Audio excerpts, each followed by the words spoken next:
ونوره دليل لقلبي عند جهلي وهيرتي فيا ربي متعني بسري حروفي ونور به قلبي وسمعي وفؤادي وهب لي يا وهاب علما وحكمة وأنس به يا رب في القدر وحشتي وسهل علي الرسل ما ترسله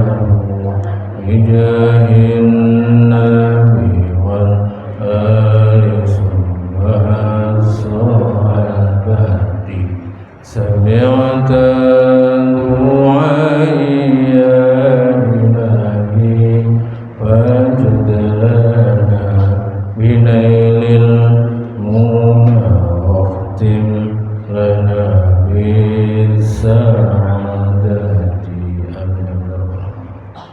إن الحمد لله نحمده ونستعينه ونستغفره ونعوذ بالله من شرور أنفسنا ومن سيئات أعمالنا من يهد الله فلا مضل له ومن يضلل فلا هادي له أشهد أن لا إله إلا الله وحده لا شريك له وأشهد أن محمدا عبده ورسوله الذي لا نبي بعده اللهم صل وسلم على سيدنا محمد وعلى آله وأصحابه ومن تبعهم أما بعد. Yang dirahmati Allah, para jemaah Masjid Baitul Mukhlisin, alhamdulillah pada pagi hari ini kita bisa hadir kembali berkumpul bersama-sama di majelis yang mulia ini di hari yang ke-13 bulan Ramadan. Mudah-mudahan kita semuanya selalu diberikan kesehatan dan tetap istiqomah dalam menjalankan ibadah di bulan suci Ramadan ini. Mari kita lanjutkan pengajian kita. Alhamdulillah kita sekarang memasuki surat Al-Maidah ayat 7. Wadhkuru ni'matallahi 'alaikum. A'udzu billahi minasy syaithanir rajim. Bismillahirrahmanirrahim. واذكروا نعمة الله عليكم وميثاقه الذي وثقكم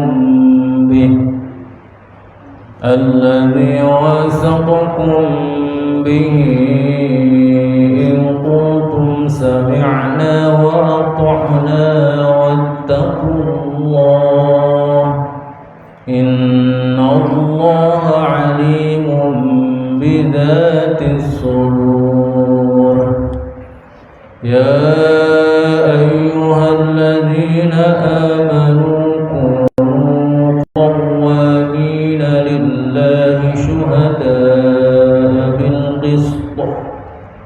شهداء بالقسط ولا يجرمنكم شنآن قوم على ألا تعدلوا اعدلوا هو أقرب للتقوى واتقوا الله إن الله خبير بما تعملون وعد الله الذين آمنوا وعملوا الصالحات لهم مغفرة وأجر عظيم والذين كفروا وكذبوا بآياتنا أولئك أصحاب الجحيم. Ya Allah.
Wadhkuru, dan ingatlah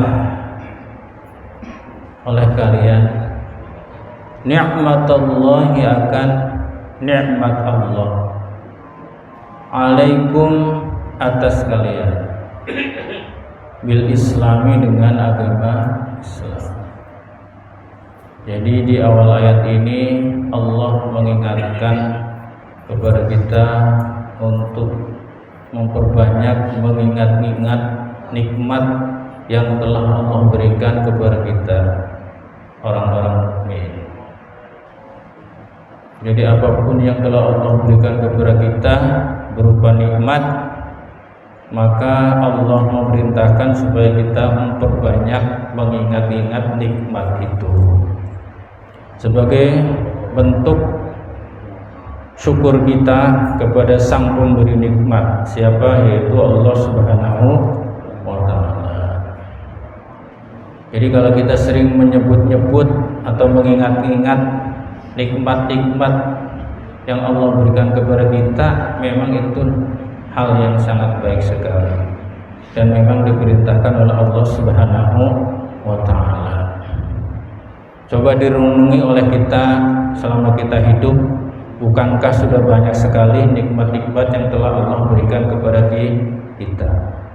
Walaupun di sini di dalam tafsirnya dijelaskan ada nikmat yang paling besar, yang paling agung, yaitu nikmat agama Islam. Walaupun tidak menafikan nikmat-nikmat Allah yang lainnya juga, yang wajib kita ingat-ingat supaya apa? Supaya kita terus juga mengingat Sang Pemberi nikmat itu, yaitu Allah Subhanahu wa Ta'ala. Dan nikmat Allah yang berkaitan dengan diri kita juga banyak. Pertama, nikmat hidup tentunya yang Allah berikan kepada kita, yang kita rasakan dari awal kita lahir ke dunia ini sampai saat ini, pasti sudah banyak nikmat-nikmat yang kita rasakan. Kemudian nikmat bisa berfungsinya panca indera kita, itu juga nikmat dari Allah Subhanahu wa Ta'ala. Mata kita masih diberikan kemampuan untuk bisa melihat alam semesta ini dan semuanya yang penuh dengan keindahan. Itu kan merupakan nikmat. Seandainya saja kita tidak diberi nikmat kemampuan untuk melihat, maka kita tidak akan tahu indahnya alam semesta ini dan seisinya. Kita juga diberi kenikmatan untuk bisa merasakan berbagai macam makanan, minuman yang nikmat-nikmat, bisa merasakan enaknya kurma, enaknya lontong dan lain sebagainya. Itu merupakan nikmatan dari Allah Subhanahu wa Ta'ala yang kita rasakan dalam diri kita. Belum nafas kita setiap waktu yang kita hirup, belum alam semesta ini yang Allah ciptakan untuk kita manusia. Itu hakikatnya semuanya merupakan nikmat dari Allah Subhanahu wa Ta'ala yang harus kita ingat-ingat. Kadang nikmat-nikmat Allah itu banyak sekali yang Allah berikan, tapi kadang tertutup dengan urusan yang sepele-sepele, ya. Ngurusi utang, ngurusi kebutuhan hidup kadang tidak pernah selesai-selesai, masih kurang saja. Banyaknya pikiran-pikiran kita untuk keperluan kita hidup kadang menutup mata kita dari melihat sebenarnya sudah banyak nikmat-nikmat Allah yang telah Allah berikan kepada kita. Hanya kita kadang tidak sempat untuk bertafakur, merenung, bersyukur kepada Allah atas nikmat yang sudah diberikan Allah kepada kita. Sampai kita umur berapa tahun, 50 tahun, 60 tahun, sebenarnya sudah banyak nikmat-nikmat Allah yang telah Allah berikan kepada kita. Yang itu wajib untuk terus kita syukuri dan ingat-ingat terus, supaya kita selalu ingat kepada Allah Subhanahu wa Ta'ala. Ya, yang paling jelas ya kita diberikan hidup, nikmat hidup oleh Allah Subhanahu wa Ta'ala. Sehingga banyak kesempatan yang bisa kita lakukan ketika hidup ini, terutama untuk memperbanyak amal Dan memang di sini disebutkan, yaitu nikmat yang paling besar adalah nikmat agama Islam. Jadi Allah menurunkan agama Islam sebagai sebuah ajaran risalah, itu merupakan nikmat yang besar dari Allah Subhanahu wa taala melalui Rasulullah sallallahu alaihi wasallam.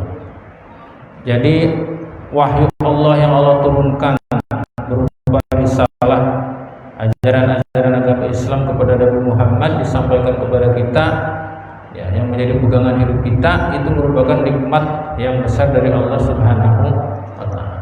Jadi ketika kita sudah berislam, ketika sudah beriman, ini nikmat yang besar dari Allah Subhanahu wa taala. Karena dengan keimanan, keislaman ini kita bisa terbebas dari kehidupan jahiliyah. Coba bayangkan kalau tidak diturunkan agama Islam oleh Allah melalui Rasulnya Nabi Muhammad SAW, pasti kehidupan manusia akan gelap gulita, dalam kegelapan kehidupan manusia itu. Tidak ada keadilan, tidak ada kemanusiaan, hidupnya hukum rimba. Siapa yang kuat dia yang menang. Manusia bisa bertindak semaunya sendiri. Hak-hak wanita tidak diberikan dengan adil, bahkan ditindas. Dulu itu terjadi di masa-masa jahiliyah, masa-masa penuh dengan kebodohan dan kegelapan, sebelum agama Islam datang. Nilai perempuan itu hanya sebagai pemuas nafsu, bukan sebagai makhluk Allah yang memang juga memiliki potensi untuk bisa berkarya lebih baik. Tapi begitu Islam datang, harkat martabat perempuan diangkat oleh Allah Subhanahu wa taala, diangkat oleh ajaran Islam. Jadi perempuan disamakan posisinya dengan laki dalam hal amal ibadah, memiliki nilai yang sama di mata Allah Subhanahu wa taala. Jadi kita patut bersyukur pula dengan keislaman kita, dengan keimanan kita. Alhamdulillah, kita ditakdirkan oleh Allah menjadi orang muslim, kita ditakdirkan oleh Allah menjadi orang mukmin. Ini suatu kenikmatan dari Allah Subhanahu wa taala, sehingga kita bisa menjalankan ajaran Islam. Kita bisa setiap waktu melaksanakan sholat 5 waktu. Mungkin beda ceritanya kalau kita ditakdirkan bukan menjadi orang Islam, di daerah lain atau di sekitar kita yang bukan beragama Islam, mereka pasti tidak akan melakukan apa yang diperintahkan oleh Allah Subhanahu wa taala. Nggak pernah ke masjid, nggak pernah melaksanakan kewajiban-kewajiban kita sebagai orang Islam, nggak pernah puasa. Tapi karena kita ditakdirkan menjadi orang Islam, maka kita melaksanakan kewajiban berpuasa di bulan Ramadan. Ini juga merupakan kenikmatan dari Allah Subhanahu wa taala yang tidak ditemui pada orang-orang yang tidak beragama Islam. Jadi yang pertama itu Pak, mengingat nikmat Allah atas kita, wajib diingat-ingat. Kemudian wa misaqahu, dan perjanjian Allah, ahdahu, perjanjian Allah, alladzi, yaitu perjanjian wasaqakum, yang telah Allah berjanji kepada kalian bihi, dengan perjanjian itu, ahadakum alaihi, yang Allah telah berjanji kepada kalian atas hal itu. Idz qultum, ketika kalian mengatakan sami'na wa ata'na, kami mendengar dan kami taat. Ketika kalian mengatakan linabiyyi, kepada Nabi Muhammad sallallahu alaihi wasallam, hina bay'atumuhu, ketika kalian berbaiat kepada Nabi Muhammad sallallahu alaihi wasallam, sami'na wa ata'na. Tadi kan yang pertama yang wajib diingat-ingat oleh kita, yang harus diingat-ingat oleh kita, nikmat Allah yang telah Allah berikan kepada kita, khususnya agama Islam ini yang telah kita peluk, yang telah kita yakini sebagai agama yang benar. Karena inna dina indallahil Islam, sesungguhnya agama yang benar di sisi Allah, menurut Allah, itu adalah agama Islam. Ya, itu yang kita yakini kan, ya Pak ya. Wa may yabtaghi ghairal islami dinan fala yuqbala min. Barang siapa yang mencari agama selain agama Islam maka tidak akan diterima. Wa huwa fil akhirati minal khasirin, dan dia di akhirat termasuk orang-orang yang rugi. Jadi kita mendapatkan keuntungan dengan memeluk agama Islam karena agama yang diakui kebenarannya oleh Allah Subhanahu wa taala.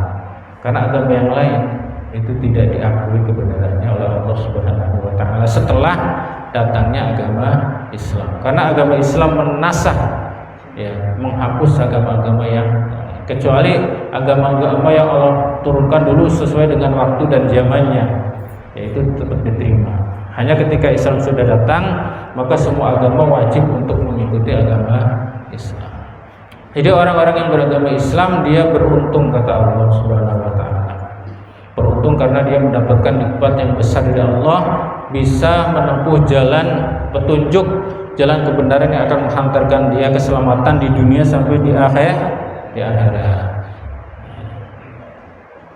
Maka siapapun dia yang tidak mau memeluk agama Islam, maka dia nanti akan termasuk orang-orang yang rugi.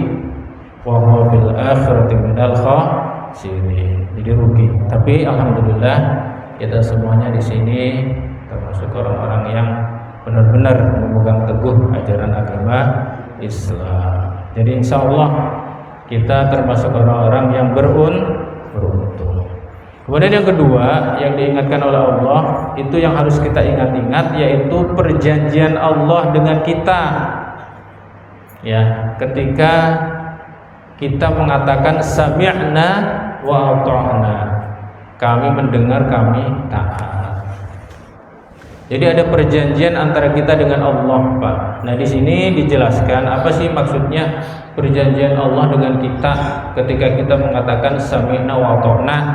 Yang pertama adalah perjanjian antara para sahabat dengan Rasulullah Shallallahu Alaihi Wasallam, yaitu orang-orang Ansor yang datang dari Madinah kemudian berbaiat menyatakan keislamannya kepada Rasulullah Shallallahu Alaihi Wasallam. Itu namanya baiatul Aqobah, baiat Aqobah. Jadi perjanjian sumpah setia orang-orang yang menyatakan masuk Islam untuk sami'na wa ata'na, mendengar dan patuh kepada Rasulullah SAW dan siap mendukung dan membantu menolong Rasulullah dalam perjuangannya sampai titik darah penghabisan. Itu yang pertama.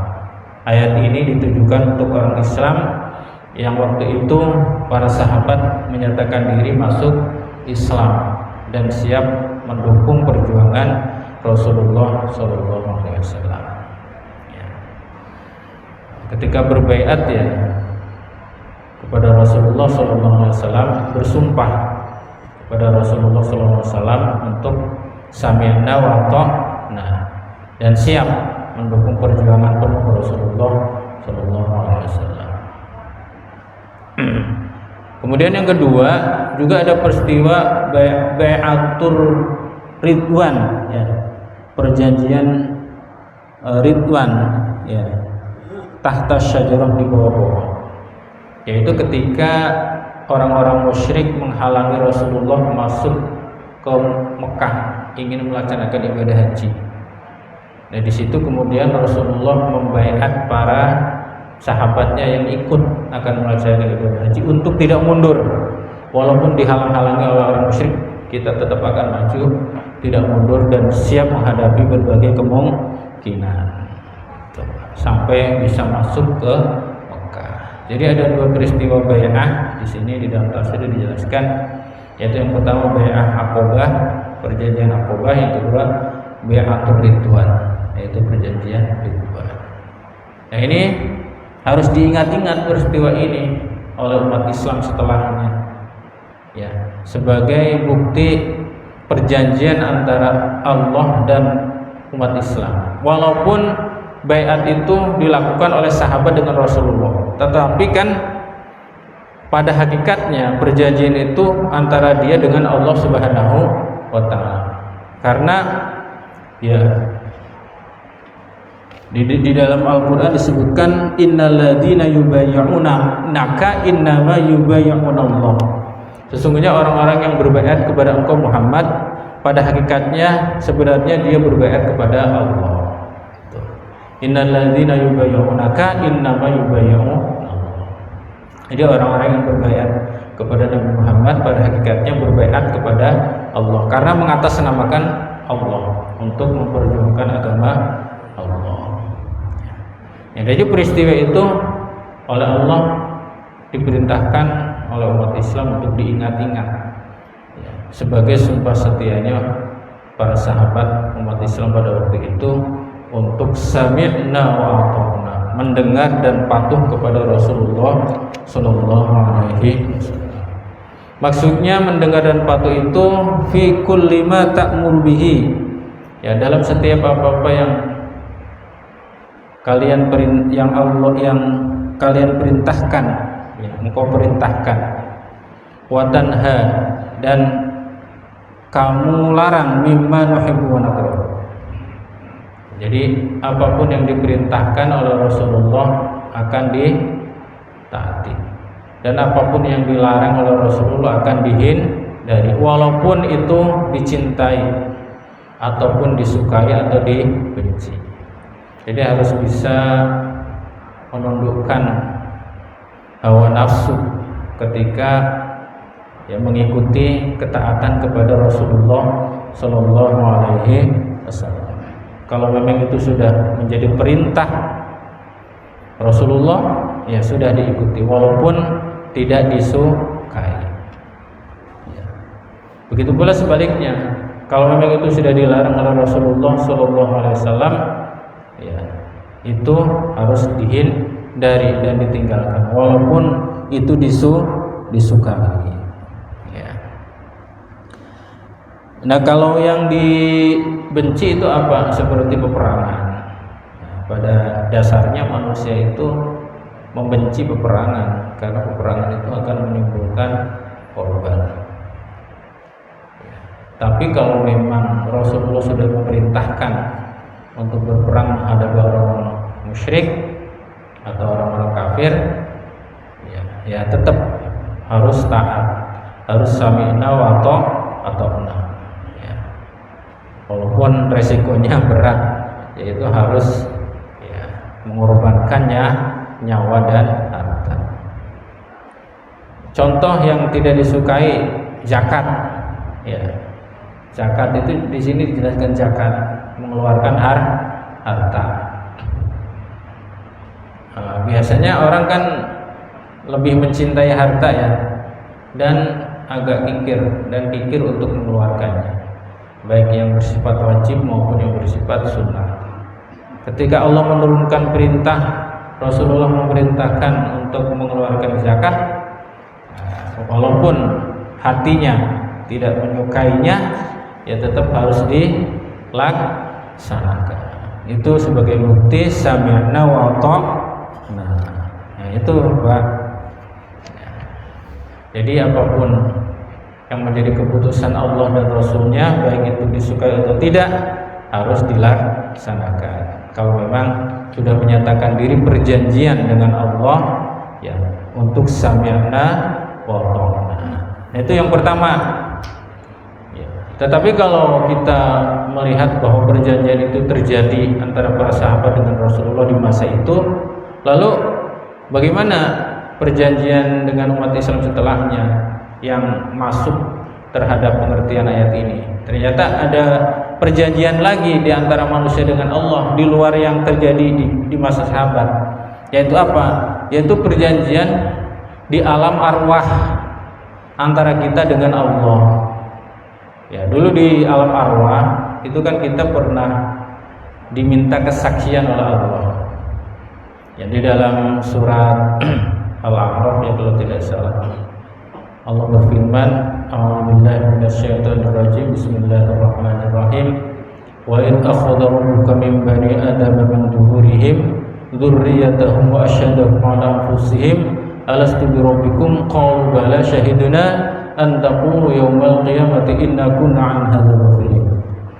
Jadi ingatlah ketika Tuhanmu mengeluarkan anak cucu Adam dari tulang punggung. Ya, ketika Allah mengeluarkan dari tulang punggung anak Adam keturunan mereka. Jadi berarti peristiwa itu terjadi sebelum manusia dilahirkan ke dunia ini. Manusia dilahirkan itu kan berasal dari tetesan air mani yang berasal dari tulang rusuk ya. Makanya min zuhurihim, dari tulang punggung atau tulang rusuk ya, yang dikeluarkan dalam bentuk air mani, kemudian masuk ke dalam rahim istri, maka baru terwujud manusia. Nah, ketika Allah mengeluarkan dari tulang punggung anak Adam itu keturunan-keturunannya itu Allah mempersaksikan ya terhadap calon-calon manusia itu, atau manusia tapi masih dalam bentuk roh, dalam bentuk arwah. Apa kesaksian Allah yang diberikan kepada mereka? Yaitu alastu birabbikum, bukankah aku ini Tuhan kalian semuanya. Jadi untuk memastikan bahwa makhluk yang Allah ciptakan ke dunia ini nanti mereka adalah makhluk yang mengakui ketuhanan, mengakui ketauhidan kepada Allah. Jadi Allah persaksikan ketika itu ya, alastu birabbikum, bukankah aku ini Tuhan kalian? Lalu jawaban para arwah apa? Ya qalu bala syahidna, mereka mengatakan iya betul, engkau adalah Tuhan kami dan kami bersaksi. Jadi pada hakikatnya kita di alam arwah itu dulu pernah terikat perjanjian, kesaksian ya, tentang bahwa kita mengakui Allah sebagai Tuhan kita, Allah sebagai ya, Tuhan yang wajib untuk kita sembah. Hanya kira-kira ketika kita lahir di dunia masih ingat enggak peristiwa itu, Pak? Ingat enggak? Ya. Lupa-lupa ya. Tapi menurut para ulama, ketika manusia dilahirkan ke dunia, sebenarnya manusia tetap memiliki kesadaran di dalam dirinya itu, di dalam nuraninya itu akan kepercayaan kepada Tuhan. Siapapun dia, manusia, berasal dari latar belakang keturunan siapa, agama apapun, pada hakikatnya di dalam dirinya terdapat kesadaran akan kepercayaan kepada manusia, kepada Tuhan. Ada di dalam dirinya itu keyakinan akan adanya Tuhan. Nah itu sebenarnya karena memang dari alam arwah itu Allah sudah mempersaksikan kepada mereka bahwa Allah adalah Tuhan kami. Nah begitu di alam dunia kan mereka dikasih akal pikiran ya, melihat alam semesta, itu juga akan timbul pertanyaan-pertanyaan. Hakikat alam semesta pasti ada sang penciptanya, siapa Allah, kan begitu. Ingat dulu peristiwa Nabi Ibrahim alaihissalam ketika mencari Tuhan ya, bukan mencari Tuhan, meyakinkan akan adanya Tuhan, melihat matahari, bulan, bintang kan, apakah ini Tuhanku? Bukan. Nah itu kan manusia karakternya seperti itu sebenarnya, memiliki ya kesadaran akan keyakinan adanya Sang Maha Pencipta. Begitu melihat alam semesta ini, bagi yang mendapatkan hidayah akan semakin yakin tentang adanya Tuhan. Walaupun nanti ekspresi ketuhanannya berbeda sesuai dengan latar belakang kehidupannya yang melingkupi dia. Makanya kan kullu mauludin yuladu 'alal fitrah. Setiap bayi yang dilahirkan itu dilahirkan dalam keadaan fitrah. Fitrah di sini maksudnya keislaman, keyakinan akan adanya Tuhan. Ya. Fitratallahi allati fataran nas 'alaiha. Fitrah Allah, ya ketauhidan kepada Allah yang manusia diciptakan atas fitrah itu. La tabdila li khalqillah, tidak ada perubahan dalam ciptaan Allah. Jadi setiap bayi yang dilahirkan pada hakikatnya dilahirkan dalam keadaan fitrah, memiliki ketauhidan ya. keyakinan akan adanya Allah. Cuma illa anna abawahu yuhawidanihi ayunasiranihi ayubanyasin. Orang tuanya lah yang kadang mempengaruhi dia menjadi Yahudi, Nasrani, Majusi dan lain sebagainya. Tapi hati nuraninya sebenarnya yakin kepada Allah. Nah, dulu kita sudah mengikat perjanjian dengan Allah Subhanahu wa ta'ala. Ketika kita sudah mengakui Allah sebagai Tuhan kita, maka kita wajib menjadi hambanya Allah. Hambanya Allah berarti kan kita harus tunduk dan patuh kepada Allah Subhanahu wa ta'ala. Nah, ini tafsiran yang kedua. Maksudnya perjanjian Allah dengan kita secara umum seluruh manusia itulah mengakui Allah Subhanahu wa ta'ala sebagai Tuhan kita, yang kita wajib menjadi hambanya, yang wajib tunduk dan patuh kepadanya. Sami'na wa ata'na. Nah, dua penafsiran tadi benar, sahih semuanya menurut ulama tafsir. Karena kalau ditafsirkan hanya dua kan berarti hanya terjadi waktu itu di masa sahabat. Lalu umat Islam setelahnya gimana nih? Yang masuk ke dalam tafsiran yang kedua. Jadi ketika kita sudah menjadi seorang mukmin muslim, ya sudah pada hakikatnya sudah mengikat perjanjian dengan Allah. Apalagi dikuatkan dengan syahadat, ya. Kalau yang baru masuk Islam kan harus wajib mengucapkan dua kalimat syahadat yang isinya kan ikrar pengakuan bahwa sesungguhnya tidak ada Tuhan yang wajib untuk disembah kecuali hanya Allah, dan aku bersaksi bahwa sesungguhnya Nabi Muhammad adalah utusan Allah. Betul nggak Pak? Betul ya. Nah, cuma syahadatnya kalau yang baru masuk Islam kan dia baru membacakan ketika masuk Islam. Tapi kalau kita yang dari orang tuanya Islam, ya dari kecil sudah mengucapkan dua kalimat syahadat, ya, terutama ketika kita melaksanakan sholat, ya hakikatnya kita sudah mengikat perjanjian dengan Allah. Makanya kita wajib memenuhi janji-janji kita dengan Allah, ya, makanya di awal surat Al-Maidah kan Allah mengingatkan, ya ayyuhalladzina amanu aufu bil uqud. Wahai orang-orang yang beriman, penuhilah janji-janji Allah. Dulu kan pernah dibahas. Perjanjian ada dua, perjanjian dengan Allah dan Rasulnya ini yang dimaksud untuk mentaati perintah dan meninggalkan larangan. Jadi ingat Pak, perjanjian itu harus dipenuhi dan ditepati. Janji itu akan dimintai pertanggungjawaban. Janji itu harus dipenuhi. Jangan sampai diingkari atau dikhianati. Apalagi perjanjian dengan Allah. Perjanjian dengan manusia saja sama, wajib untuk ditunaikan, wajib untuk penuhi janjinya itu. Contohnya dalam bidang muamalah, perjanjian hutang piutang, yang wajib untuk dibayar. Jangan sampai ngutang nggak pernah dibayar. Nah, itu berarti mengingkari janji. Siapa orang yang sering mengingkari janji? Yaitu orang munafik. Jadi karakter orang munafik itu mengingkari janji, tapi karakter orang mukmin itu menepati janji. Ya, ada juga yang suka berbohong dalam janjinya. Siapa? Setan. Asy-syaitanu ya'idukumul faqr. Ya'iduhum wa yumannihim wa ma ya'iduhum asy-syaitanu illa ghurura. Tidaklah setan itu berjanji kecuali bohong janjinya. Maka orang yang suka berbohong sama dengan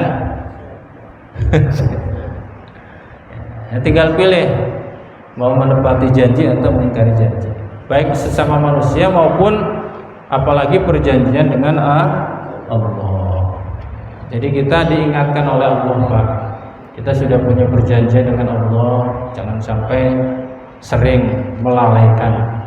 Ketika Allah memerintahkan sholat 5 waktu, ya wajib untuk dilaksanakan, jangan sampai ditinggalkan. Ketika Allah memerintahkan untuk berpuasa di bulan Ramadan, ya jangan sampai nggak puasa. Ya, tapi insya Allah ya, para jamaah sih orang soleh semuanya yang selalu menjalankan perintah Allah dan menjauhi larangannya.